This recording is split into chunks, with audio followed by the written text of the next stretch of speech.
You got the boys with the toys in the basement making noise?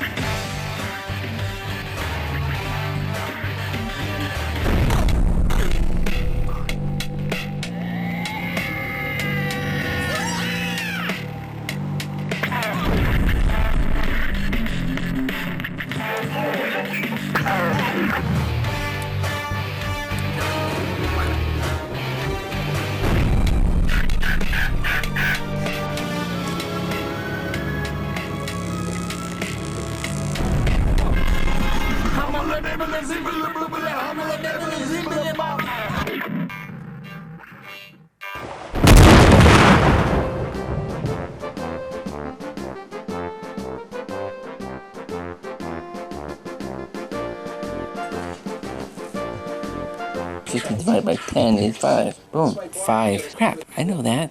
I just did the math backwards. No, I didn't. I just wasn't thinking fourth dimensionally there, Marty. 51/16. No, 51/8 of an inch. Each foot is 10/8 of an inch. That's an inch and 2/8. This is 1 foot, which is 10 and 2/8. So I want to figure out how many eighths more there is to this. Looks like it's about 3/8. 13. No, 8 plus 3 is 11. 11/8?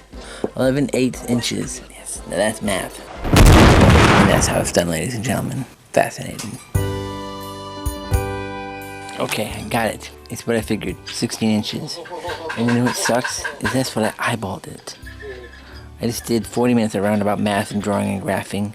And I said that it looks like about 16 inches. And it is. Oh, dudes. I gotta learn to trust myself more often. Okay, we got him. 16 inches. I got this paper marked at 16 inches from here to here. This is where I excel. This is where I'm gonna draw this out, and then we'll take the measurements from there to make the puppet. This is the exciting part. I don't have to rely on numbers. I have to rely on knees. And I can rely on knees more than I can rely on numbers.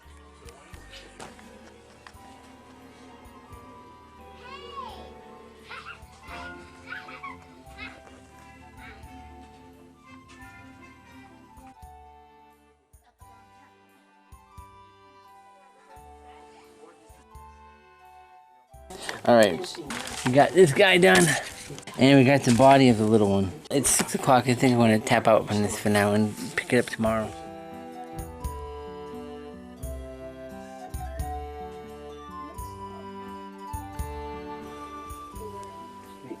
One arm stitching. It's a slower process.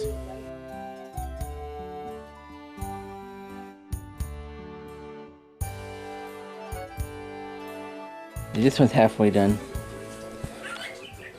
They're done in the back. It takes a little bit more time, but it's completely worth it. That way I know they're not going to fall apart and they're going to be really nice and smooth. And the look will just be perfect. Sewn, unsewn. Sewn, unsewn. They'll match in a minute. Alright, you got his ears attached and his bottom is round-ish. There's a couple of places where you can see some Frankenstein stitching, but that's okay because I'm going to have 1 foot here. I'm going to use the roundness of the feet to cover up those little things. So I'm going to be able to hide a lot of my mistake. Overall, I think it's really kind of cute. And this is the hardest part of this prop. So I figure if I can get through this relatively easy, I can easily do the rest. That's my mindset right now. Hopefully it stays. Alright, we got chevrons and animated foot positions. This is going to be really cute. Alright, time to make some makeshift eyeballs out of paper. These are going to be done just to size up and shape. Well, I guess they're round, so this is more for a size for this guy to make it match this. These eyes are a little bigger. Save these little guys for the little guy. Separate these a little bit more, like a Ghibli partner. Yes! Yes! Holy cow, I've been working on this for hours, and it wasn't until the last 2 freaking little dots that the character just popped.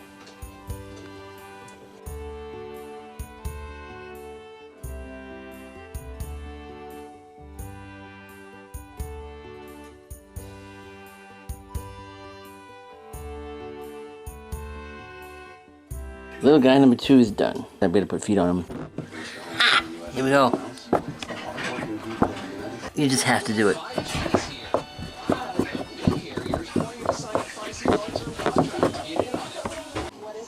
da.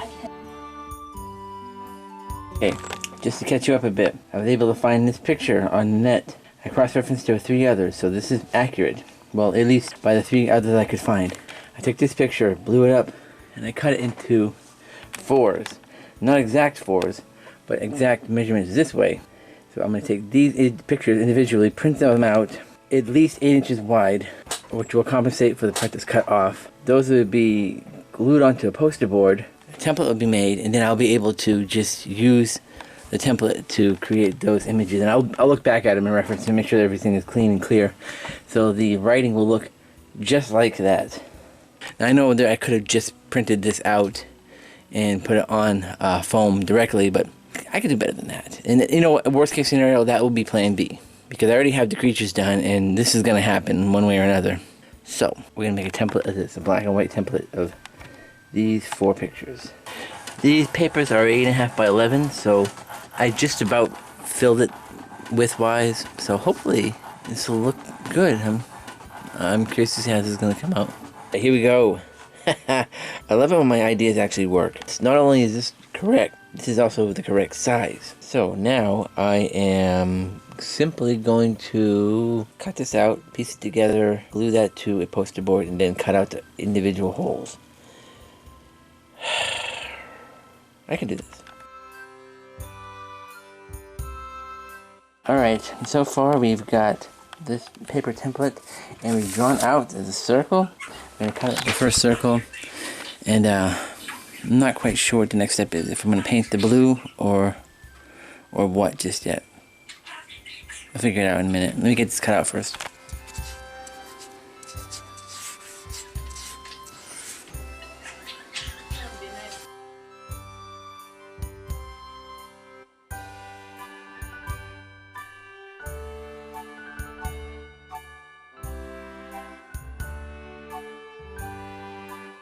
Here we go. Done. Now I gotta get to stand up.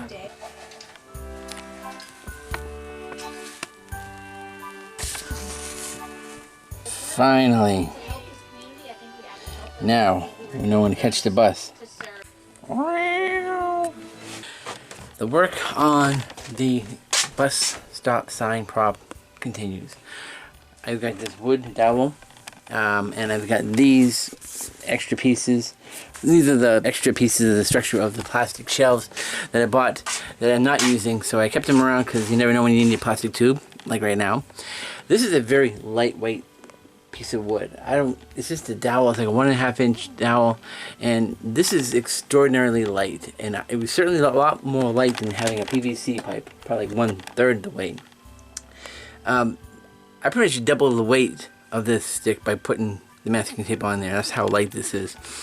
But I got that set up so that we can fit these on there, because obviously the hole here is bigger than the diameter there.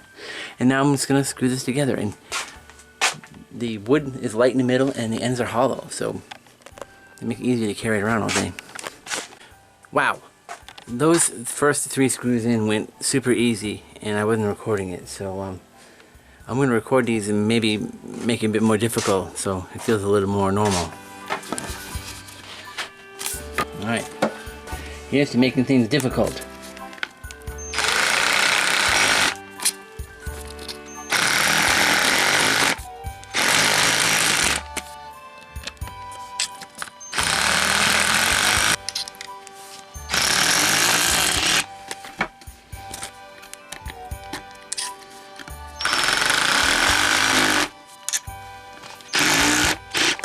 I guess that wasn't as difficult as I thought it was going to be.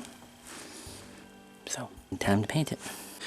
The cool thing about this having hollow ends is not only does it make it lighter, but if I do decide to keep this around down here, I can easily make a base that has a shaft going up smaller than the size of that diameter, and then it can stand up straight very easily without any issue and move around. So yeah, it's kind of cool. It's kind of a win-win. Now, time, like I said, to paint this, and I'm going to paint it white.